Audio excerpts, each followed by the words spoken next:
प्रिय विद्यार्थियों, आज हम देखेंगे कि रासायनिक विभव के टर्म्स में हम किस प्रकार से संतुलन के या साम्यावस्था के प्रतिबंधों को ज्ञात करते हैं।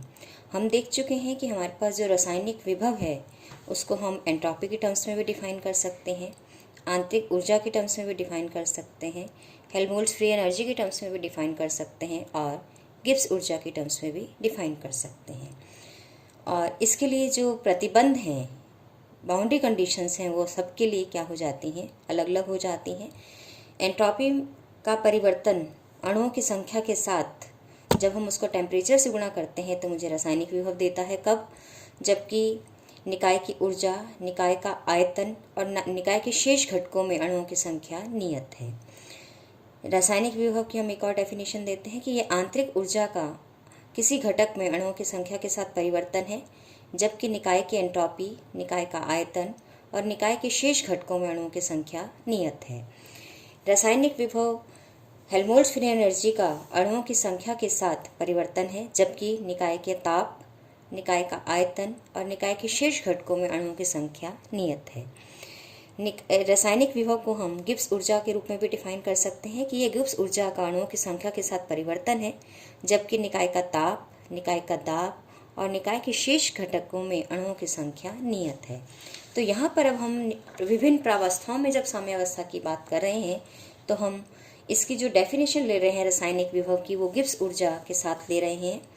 तो अगर मान लो हमारे पास एक ही प्रकार के केवल घटक उपस्थित हों तो जो गिब्स फ्री ऊर्जा है वो टेम्परेचर, प्रेशर, चूँकि अणुओं की संख्या का फलन होती है, तो मैं इसको इस प्रकार से भी लिख सकती हूँ कि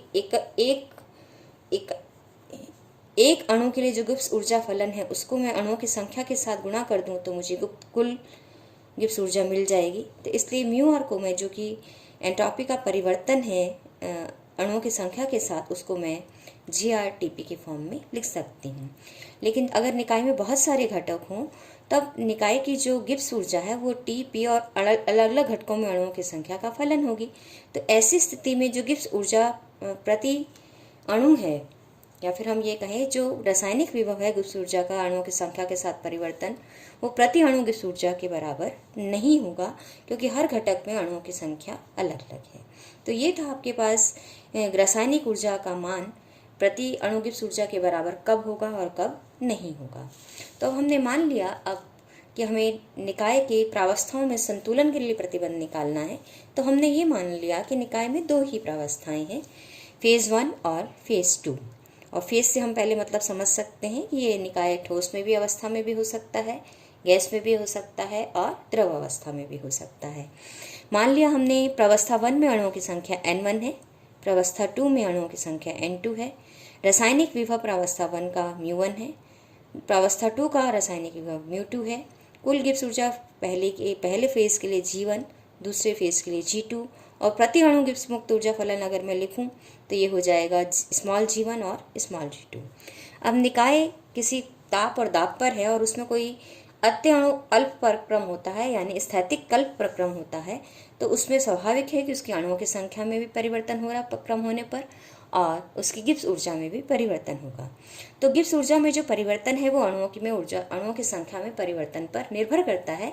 इसलिए मैं गिब्स ऊर्जा में जो परिवर्तन है उसको लिख सकती हूँ del G del N1 dN1, यानी फेज़ 1 में जब अणुओं की संख्या में परिवर्तन हो रहा है तो किस प्रकार से गिब्स ऊर्जा बदल रही है, प्लस फेज़ 2 में जब अणुओं की संख्या में परिवर्तन होता है तो गिब्स ऊर्जा किस तरह से बदलती है। तो इसको हमने इस तरह से आंशिक फलन के रूप में दिखा दिया है। अब यहाँ डेल G डेल N1 रासायनिक विभव फर्स्ट फेज़ के लिए है, del G upon del N2 हो जाएगा सेकेंड फेज़ के लिए रासायनिक विभव का मान। तो मैं dg को लिख सकती हूँ μ1 dN1 प्लस μ2 dN2। अब चूंकि आपके पास जब प्रावस्था परिवर्तन होता है तो कुल अणुओं की संख्या नियत रहती है, प्रावस्था के संतुलन के लिए N1 plus N2 is equal to नियत होता है, इसलिए dN1 का मान माइनस dN2 के बराबर होगा। और साम्यावस्था में चूंकि गिब्स फ्री एनर्जी मिनिमाइज हो जाती है इसलिए dg का मान 0 होता है। और dg का मान मैंने अभी देखा है कि μ1 dN1 और μ2 dN2 के योगफल के बराबर है, इसलिए अब यहाँ dN1 का मान माइनस dN2 यहाँ से हम पुट कर सकते हैं। और इसको मैं जब यहाँ रखती हूँ तो dN1 कॉमन आ गया, तो μ1 माइनस μ2 dN1 0 हो गया। अब चूंकि अणुओं की संख्या में निरंतर परिवर्तन है इसलिए ये dn1 0 नहीं है। अतः इस समीकरण के सेटिस्फेक्शन के लिए ज़रूरी है कि μ1 माइनस μ2 0 हो, और जब μ1 माइनस μ2 0 होगा तो μ1 इज इक्वल टू μ2 मुझे मिलेगा। कि इसका मतलब निकाय अगर किसी ताप और दाब पर उसकी दो अवस्थाएं संतुलन में हैं, प्रावस्थाएं संतुलन में हैं, तो उसकी साम्यावस्था के लिए निकाय के दोनों प्रावस्थाओं के रासायनिक विभव बराबर हो जाते हैं। और पूर्व में हम देख चुके हैं कि G1 और G2 को मैं N1 μ1 और N2 μ2 से भी लिख सकती हूँ, और गिब्स ऊर्जा प्रति अणु ऊर्जा के फलन के रूप में मैं N1 G1 plus N2 G2 के रूप में भी लिख सकती हूँ। और हमने ये देख चुके हैं कि साम्यावस्था में G1 is equal to G2 प्राप्त होता है, इसलिए मैं ये देख सकती हूँ दोनों समीकरणों से कि μ1 G1 के बराबर हो सकता है इस स्थिति में, और μ2 G2 के बराबर हो सकता है। तो अब तक हमने जो कंडीशंस कुल देखी हैं उसके आधार पर साम्यावस्था के जो कुल प्रतिबंध अब मुझे मिल गए किसी भी निकाय के लिए, वो क्या मिल गए कि संतुलन की अवस्था में, साम्यावस्था में निकायों के दो निकाय अगर साम्यावस्था में हैं या दो प्रावस्थाएं किसी निकाय की परस्पर साम्यावस्था में हैं तो उनके दाब बराबर होंगे, उनके ताप बराबर होंगे, उनकी प्रति अणु गिब्स ऊर्जा बराबर हो जाएगी। और अब रासायनिक विभव के टर्म्स में हम कह सकते हैं कि दोनों प्रावस्थाओं के, दोनों निकायों के आपके पास रासायनिक विभव भी बराबर होंगे। तो इस तरह से ये कुल 4 प्रतिबंध मुझे किसी भी साम्यावस्था के लिए मिले, जब दो निकाय साम्यावस्था में हों या फिर किसी निकाय की दो प्रावस्थाएं परस्पर साम्यावस्था में हों, तो ये मुझे 4 प्रतिबंध साम्यावस्था के मिल जाते हैं। अब हम किसी रासायनिक विभव की चूंकि बात कर रहे हैं और हम इसको अब रासायनिक अभिक्रिया पर लागू करना चाहेंगे, तो रासायनिक अभिक्रिया के संतुलन के लिए हम प्रतिबंध निकालना चाहते हैं, एक व्यापक प्रतिबंध। तो मान लिया मेरे पास एक इक्वेशन है कि हाइड्रोजन का अणु और ऑक्सीजन का अणु मिलकर पानी का निर्माण कर रहे हैं, यानी 2 हाइड्रोजन के अणु एक ऑक्सीजन के अणु से संयुक्त होकर 2 पानी के अणु का निर्माण करते हैं। तो यहाँ पर अगर मैं देख लूँ, मान लो कि मैंने H2 के अणु को कैपिटल B1 से दिखाया, OT के अणु को कैपिटल B2 से दर्शा रही हूँ अगर मैं जनरल फॉर्म में, और H2O के अणु को मैं B3 से दिखा रही हूँ, और इनके गुणकों को, क्योंकि यहाँ पर अगर मैं देखूँ तो H2 अणु का गुणांक 2 है, O2 का 1 है और पानी के अणु का गुणांक 2 है। तो इन गुणांकों को अगर मैं स्मॉल b1, स्मॉल b2 और स्मॉल b3 से दिखाऊं तो किसी भी अभिक्रिया के संतुलन के लिए हम जानते हैं कि जितने एटम लेफ्ट हैंड साइड में होते हैं उतने ही एटम उस तत्व के दूसरी साइड होने चाहिए। तो किसी भी अभिक्रिया के संतुलन के लिए ज़रूरी है कि B1 स्मॉल b1 और small b capital B1, small b2 capital B2, small b3 capital B3, यहाँ पे चूँकि 3 ही है, तो इस अभिक्रिया के लिए अगर मैं संतुलन के लिए लिखूँ तो प्रतिबंध मेरे पास क्या हो जाएगा, small b1 capital B1 plus small b2 into capital B2 plus small b3 into capital B3 should be equal to 0, या फिर मैं कह सकती हूँ summation br is equal to 0। अब यहाँ पर चूंकि मैं जानती हूँ जब कोई रासायनिक अभिक्रिया होती है तो उसमें अणुओं की संख्या बदलती है, वो नियत नहीं रहती है, तो इसलिए मैं कह सकती हूँ ये जो संख्या बदलती है वो डिपेंड करेगी कि गुणांक क्या है। तो इसलिए DNR is proportional to BR, और एक प्रोपोर्शनलिटी कांस्टेंट हम यहाँ इसको हटाते हैं तो इक्वल टू लैम्डा BR हो जाता है। तो जब रासायनिक क्रिया में गिब्स ऊर्जा में परिवर्तन हम देखेंगे तो उसका मान μR DNR होता है। तो यहाँ से DNR का मान जब मैं रखती हूँ तो DNR का मान हो गया लैम्डा BR, और साम्यावस्था में DG का मान 0 है, इसलिए मुझे मिल जाता है lambda R BR is equal to 0, μR BR is equal to 0। और ये μR BR is equal to 0 ये प्रतिबंध है किसी भी रासायनिक साम्यावस्था का व्यापक प्रतिबंध। तो यानी कि किसी भी अणु के लिए उसकी रासायनिक विभव और उसके जो गुणांक का मान है उनके गुणनफलों का जो योग है वो 0 के बराबर होता है। ये किसी भी रासायनिक अभिक्रिया के साम्यावस्था का, उसके संतुलन का व्यापक प्रतिबंध है। अब अगला टॉपिक हम ले रहे हैं मैक्सवेल के समीकरण। जैसे कि हम विद्युत चुंबकीय में देखते हैं कि मैक्सवेल के समीकरण विद्युत चुंबकत्व को समझने के लिए महत्वपूर्ण भूमिका निभाते हैं, इसी तरह मैक्सवेल के ही ऊष्मागतिक समीकरण थर्मोडायनामिक्स में बहुत अधिक इम्पॉर्टेंट हैं, जो कि ये किसी भी अभिक्रिया को समझने के लिए हमारे लिए सहायक होते हैं और एक ऊर्जा फलन को ये दूसरे ऊर्जा फलन से जोड़ते हैं। अब यहाँ पर हम जान चुके हैं कि हमारे पास मुख्य ऊष्मागतिक चर प्रेशर, वॉल्यूम, टेम्परेचर और एंट्रोपी हैं, जिसको मैं P, V, T और S से दर्शा रही हूँ। और मुख्य ऊष्मागतिक विभव मैं जान चुकी हूँ, मेरे पास आंतरिक ऊर्जा, हेल्महोल्ट्ज़ फ्री एनर्जी, एंथैल्पी और गिब्स मुक्त ऊर्जा है। तो अब मुझे इन समीकरणों की उत्पत्ति करनी है, तो मैं प्रथम समीकरण पे चल रही हूँ। तो मान लिया मेरे पास यहाँ पर स्वतंत्र चर जो कि 4 चर मेरे पास पीवी और टीएस हैं, तो स्वतंत्र चर मेरे पास एस और वी है, यानी एंट्रॉपी और आयतन है, और परतंत्र चर पी और टी है।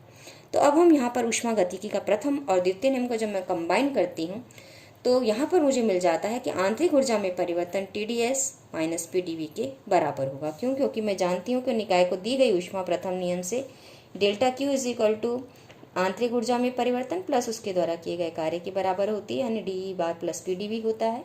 और ऊष्मागतिकी के द्वितीय नियम से मैं जानती हूँ कि DS is equal to delta Q upon T होता है। तो डेल्टा Q का मान TdS होने से यहाँ पर मेरे पास DE बार का मान मिल जाता है TdS माइनस PdV के बराबर। आंतरिक निकाय की जो आंतरिक ऊर्जा है वो S और V का फलन है। अब चूंकि S और ये V का फलन है तो मैं इसको आंशिक अवकलन के रूप में भी दर्शा सकती हूँ कि आंतरिक ऊर्जा में परिवर्तन जब एंट्रॉपी में परिवर्तन हो और वॉल्यूम नियत हो, और आंतरिक ऊर्जा में परिवर्तन जब वॉल्यूम में परिवर्तन हो और एंट्रॉपी नियत हो। तो अब यहाँ पर इन दोनों समीकरणों की जब मैं तुलना करती हूँ तो ये दोनों ही समीकरण आंतरिक ऊर्जा के परिवर्तन को दर्शा रहे हैं। तो इसलिए जो ds का कॉफिशिएंट और dv का कॉफिशिएंट है वो इन दोनों समीकरणों में बराबर होगा। इसलिए जब मैं इन कॉफिशिएंट्स की तुलना करती हूँ तो मुझे मिल जाता है t का मान del del s of e bar और p का मान मिल जाता है minus del del v of e bar. अब चूंकि d एक पूर्ण अवकलन है इसलिए मेरे पास del two E del V S का मान डेल वी डेल एस का मान del two E del S del V के बराबर होगा। तो इसको मैं तोड़ सकती हूँ, तो ये del del V of D E D S और ये del del S of del E del V मिल जाएगा। अब यहाँ चूंकि मुझे इन दोनों के मान पता हैं तो यहाँ पर मैं del del S of E bar at constant volume, मुझे टेम्परेचर पता है कि ये टेम्परेचर है, इसलिए ये समीकरण बन जाएगा del del V of T at constant entropy. और दूसरा समीकरण मेरे पास मिल जाएगा डेल ई बार, मुझे चाहिए del E bar del V का मान। तो यहाँ पर del del V of E bar का मान जब मैं देखती हूँ तो मुझे मिल जाता है माइनस पी के बराबर। तो यहाँ पर राइट हैंड साइड में मुझे मिल जाएगा minus del del S of P. तो ये है मेरे पास मैक्सवेल का प्रथम समीकरण कि del del V of T at constant entropy should be equal to del del S of P at constant volume with negative sign.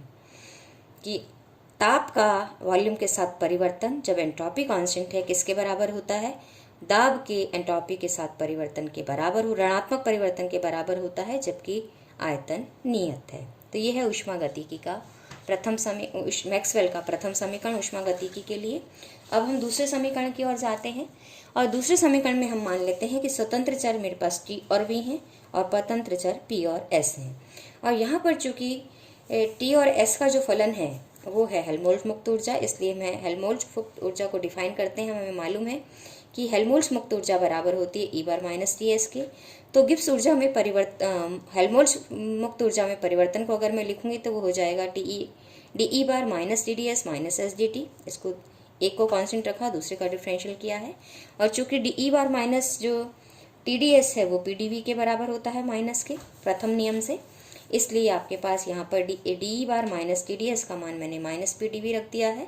तो ये इक्वेशन मेरे पास बन गई कि D F is equal to minus P D V minus S D T.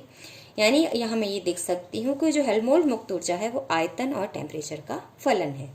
अब चूंकि ये आयतन और टेम्परेचर का फलन है तो इसका मैं आंशिक अवकलन कर देती हूँ। तो दो टर्म्स मुझे मिल जाती हैं कि मुक्त ऊर्जा का परिवर्तन वॉल्यूम के साथ जब टेम्परेचर कांस्टेंट है, और मुक्त ऊर्जा का परिवर्तन हेल्महोल्ट्ज मुक्त ऊर्जा का परिवर्तन टेम्परेचर के साथ जब वॉल्यूम कांस्टेंट है। अब इक्वेशन 3 और 4 की मैं तुलना करती हूँ, कॉफिशिएंट डीवी और एसडीटी की तुलना करती हूँ। तो डीवी का coefficient del del V of F बराबर हो जाता है माइनस पी के, और del del T of F बराबर हो जाता है माइनस एस के। अब पुनः चूंकि एफ एक पूर्ण अवकलज है इसलिए del two F del V del T बराबर हो जाएगा del two F del T del V के। और यहाँ से पुनः हम इसको तोड़ते हुए डेल एफ डेल टी का मान रख देते हैं एस कांस्टेंट वी पर, और del del T of F का मान रख देते हैं कांस्टेंट वी पर। तो मुझे सेकंड समीकरण मिल जाता है। और सेकंड समीकरण मेरे पास है कि एंट्रोपी का वॉल्यूम के साथ परिवर्तन एट कांस्टेंट टेम्परेचर बराबर होता है प्रेशर का परिवर्तन टेम्परेचर के साथ जब वॉल्यूम नियत है। तो ये है मेरे पास आपके पास मैक्सवेल का ऊष्मागतिकी का द्वितीय समीकरण। अब हम चलते हैं तीसरे समीकरण की ओर। और तीसरा समीकरण मुझे तब मिलता है जब स्वतंत्र चर मैं पी और एस मान लेती हूँ और परतंत्र चर टी और वी मान लेती हूँ, और ऊर्जा फलन लेती हूँ मैं एंथैल्पी। एंथैल्पी होता है E bar plus P V. तो एंथैल्पी में परिवर्तन जब मैं निकालूंगी तो वो हो जाएगा D E bar plus P D V plus V D P. और D E bar plus P D V ये ऊष्मागतिकी के प्रथम नियम से टी डी एस के बराबर है, इसलिए इक्वेशन मेरे पास बन जाती है DH is equal to TdS plus VdP। तो यानी कि यहाँ पर जो एंथैल्पी है वो एंट्रोपी और प्रेशर का फलन है। तो अब चूंकि ये एंट्रोपी और प्रेशर का फलन है एंथैल्पी, इसलिए आंशिक अवकलन से मैं इसको निम्न इस प्रकार से लिख सकती हूँ कि एंथैल्पी का परिवर्तन एंट्रोपी के साथ जबकि प्रेशर कांस्टेंट है, और एंथैल्पी का परिवर्तन प्रेशर के साथ जबकि एंट्रोपी कांस्टेंट है। अब इक्वेशन 5 और 6 में मैं DS और DP के गुणांकों की जब तुलना करती हूँ तो मुझे दिखता है कि आपके पास जो एंथैल्पी का परिवर्तन एंट्रोपी के साथ है कांस्टेंट प्रेशर, वो T के बराबर हो जाता है, और एंथैल्पी का परिवर्तन प्रेशर के साथ कांस्टेंट एंट्रोपी पर वॉल्यूम के बराबर हो जाता है। अब पुनः चूंकि H एक पूर्ण अवकलज है, इसलिए del 2H del P S का मान del 2H del S del P पे के बराबर होगा, क्योंकि ये डिपेंड नहीं करेगा इस बात पर कि आप जो डिफरेंशियल का ऑर्डर है वो क्या रख रहे हैं। अब यहाँ पर इसको मैं तोड़ती हूँ तो ये पाती हूँ कि del H del S का मान हो जाता है एट कांस्टेंट प्रेशर T के बराबर, तो ये मुझे देता है del del P of T eight constant entropy. और दूसरी टर्म मुझे राइट हैंड साइड में मिलती है del H del P का परिवर्तन S के साथ को यहाँ मैं रख देती हूँ, तो ये मुझे देती है कि वॉल्यूम का परिवर्तन एंट्रोपी के साथ जब प्रेशर कांस्टेंट है। तो तृतीय समीकरण मेरे पास क्या आ जाता है मैक्सवेल का, कि प्रेशर के साथ टेम्परेचर का परिवर्तन कांस्टेंट एंट्रोपी पर वॉल्यूम के एंट्रोपी के साथ परिवर्तन के बराबर होता है, जबकि प्रेशर को कांस्टेंट रखा गया है।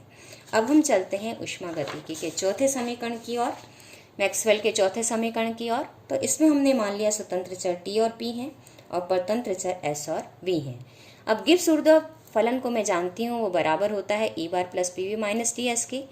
तो किसी भी प्रक्रम में जब प्रक्रम हो रहा है तो एंट्रोपी जो गिब्स मुक्त ऊर्जा में परिवर्तन होगा DG, वो किसके बराबर हो जाएगा, DE bar plus PdV plus VdP minus TdS minus SdT, क्योंकि यहाँ जहाँ दो टर्म है हमने एक को रखते हुए दूसरे का अवकलन कर लिया है।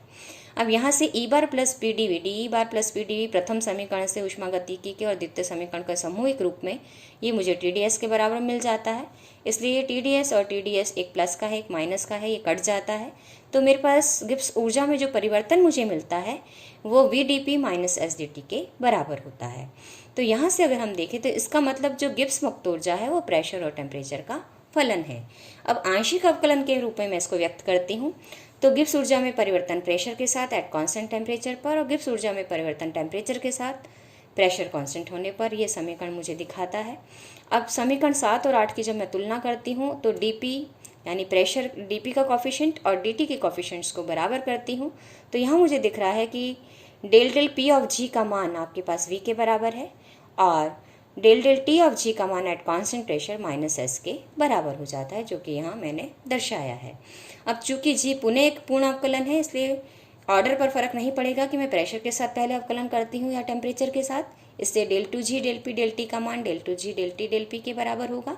और यहाँ पर मैं इसको तोड़ती हूँ तो मुझे पास डेल G डेल T का मान मैं रख देती हूँ एट कांस्टेंट प्रेशर और डेल G डेल P का मान एट कांस्टेंट टेम्परेचर जब मैं रखती हूँ तो मैक्सवेल का चतुर्थ समीकरण मुझे मिल जाता है कि del del P of S at constant temperature should be equal to del del T of V at constant pressure with minus sign. तो ये था आपके पास मैक्सवेल के चारों समीकरण क्या हैं।